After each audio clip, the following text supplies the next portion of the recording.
Biz bugun Ko'kaldosh madrasasining 4-kurs talabalari Toshkent shahrida joylashgan hamda yaqinda qurib bitkazilgan Islom sivilizatsiya markaziga tashrif buyurdik.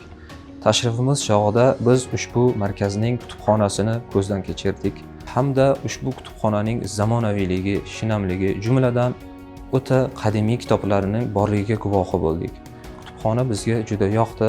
Sizlarni ham ushbu kutubxonaga tashrif buyurishingizni tilab qolamiz.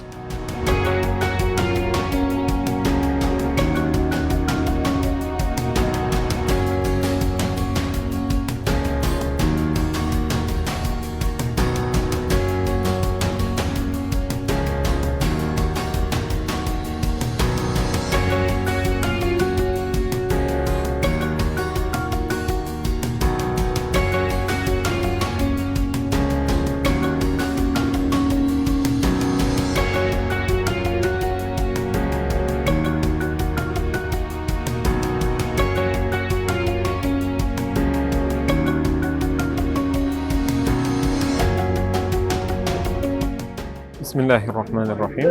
Mana bugun biz Ko'kaldosh talabalari va ustozlari Islom sivilizatsiya markazi binosiga tashrif buyurdik.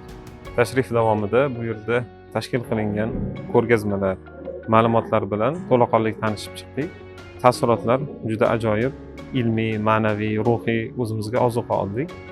3-Renessans, ya'ni oxirgi bo'lib turgan rivojlanishga aynan biz diniy soha vakillarini qo'shishimiz kerak bo'lgan vazifalarni o'z oldimizga mana maqsad qilib turibmiz.